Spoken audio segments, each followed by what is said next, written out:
अस्सलामुअलैकुम एवरीवन, उम्मीद है आप सब खैरियत से होंगे। आज की वीडियो में मैं आप लोगों को स्ट्रिंग्स की ही थोड़ी सी और डिटेल बताऊंगा, जिसको स्ट्रिंग स्लाइसिंग बोलते हैं, कि कैसे आप स्ट्रिंग की एक रेंज को भी उठा सकते हो। लास्ट वीडियो में मैंने आप लोगों को बताया था कि अगर आप स्ट्रिंग के किसी स्पेसिफिक इंडेक्स पर पड़े डाटा को उठाना चाहते हो तो वो आप कैसे उठाओगे। जैसे कि यहाँ पर मैं लिखता हूँ x और मैं हेलो वर्ल्ड लिख देता हूँ, ठीक है, WORLD।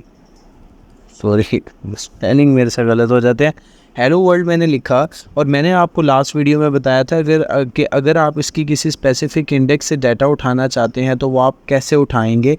आप उस इंडेक्स को मेंशन कर देंगे। लेकिन आज मैं आप लोगों को बताऊंगा कि अगर आप चाहते हैं कि एक रेंज में डाटा आए, मतलब ये कि यहाँ E से लेके LLO ये करैक्टर्स आपके पास आ जाएं, तो कैसे जो है वो आप लोग इसको उठाएंगे। तो अब उसके लिए बहुत आसान तरीका है। मैं इधर प्रिंट में लिखता हूँ, प्रिंट ब्रैकेट के अंदर आपने जाना है, जो भी आपकी स्ट्रिंग है उसका नाम, जैसा मेरी स्ट्रिंग का नाम x है, आगे जो है वो एंगल ब्रैकेट्स। अब आपने जिस पोजीशन से डाटा को उठाना शुरू करना है वो पोजीशन लिखे, मैंने 2 लिख दी, कॉलन जहाँ तक आपने जाना है वहाँ तक पोजीशन लिख दीजिए। मैंने 2:5 लिख दिया। मैं इसको पहले रन करता हूँ फिर आपको समझाता हूँ। आप देखो, मैंने आप लोगों को ये बताया था कि जो भी आपके पास स्ट्रिंग है वो एज एन अरे काम करती है। मतलब ये कि जो h है वो 0 इंडेक्स पर पड़ा है और अरे की इंडेक्स नंबर हमेशा 0 से स्टार्ट होती हैं, और e जो है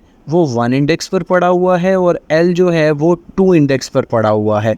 तो उसने 2 इंडेक्स से डाटा उठाना शुरू किया, ये 2, ये 3, ये 4, और 5th पर ये स्पेस है। अब ये स्पेस तो नहीं आएगी। बेसिकली जब मैंने लिखा ना 2:5, तो ये 2 से लेकर 4 तक का डाटा उठाएगा। जो ये लास्ट वाली लिमिट होती है ना 5 वाली, ये डाटा नहीं उठाया जाता। तो ये आप लोगों ने याद रखना है। तो आप इस तरीके से एक स्पेसिफिक रेंज से भी डाटा उठा सकते हैं। जैसा मैं यहाँ पर कर देता हूँ 7, और मैं अब इसको रन करता हूँ, तो अब आउटपुट देखिए, स्पेस और W आ गया। स्पेस 5th स्पेस थी और उसके बाद W 6th लोकेशन पर पड़ा हुआ था, 7th पे O था, O नहीं आया। तो मैंने आप लोगों को बताया ना कि जो ये बाद वाली वैल्यू होती है ये कभी भी नहीं आती।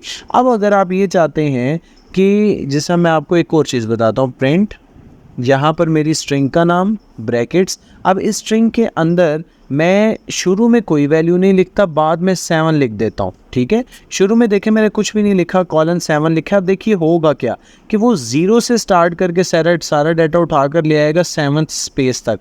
और अगर इसी तरीके से मैं शुरू में कोई वैल्यू दे देता हूँ और एंड की वैल्यू नहीं लिखता, तो वो शुरू वहाँ से करेगी। जैसे मैं 2 लिख देता हूँ और यहाँ पर एंड पे कोई वैल्यू नहीं लिखता, तो वो स्टार्ट 2 से करेगा और एंड पे जितनी वैल्यूज़ हैं वो सारी हमें शो कर देगा। तो इसको स्लाइसिंग बोलते हैं। मतलब ये कि आप किसी स्ट्रिंग के अंदर से कोई स्पेसिफिक रीजन से भी डाटा उठाना चाहते हो, स्पेसिफिक पोर्शन से भी, तो वो आप इस तरीके से उठा सकते हो। तो उम्मीद करता हूँ आज की वीडियो में मैंने जो आप लोगों को समझाया वो समझ आ गया होगा। अगर इससे रिलेटेड कोई भी प्रॉब्लम होती है आप नीचे कमेंट सेक्शन में भी पूछ सकते हैं, और नीचे एक व्हाट्सएप ग्रुप का लिंक मौजूद है, वो भी ज्वाइन करके पूछ सकते हैं। तो इस वीडियो को लाइक करें, चैनल को सब्सक्राइब करें और वीडियो को ज़्यादा से ज़्यादा शेयर कर दें। Thank you for watching this video. खुदा हाफिज़।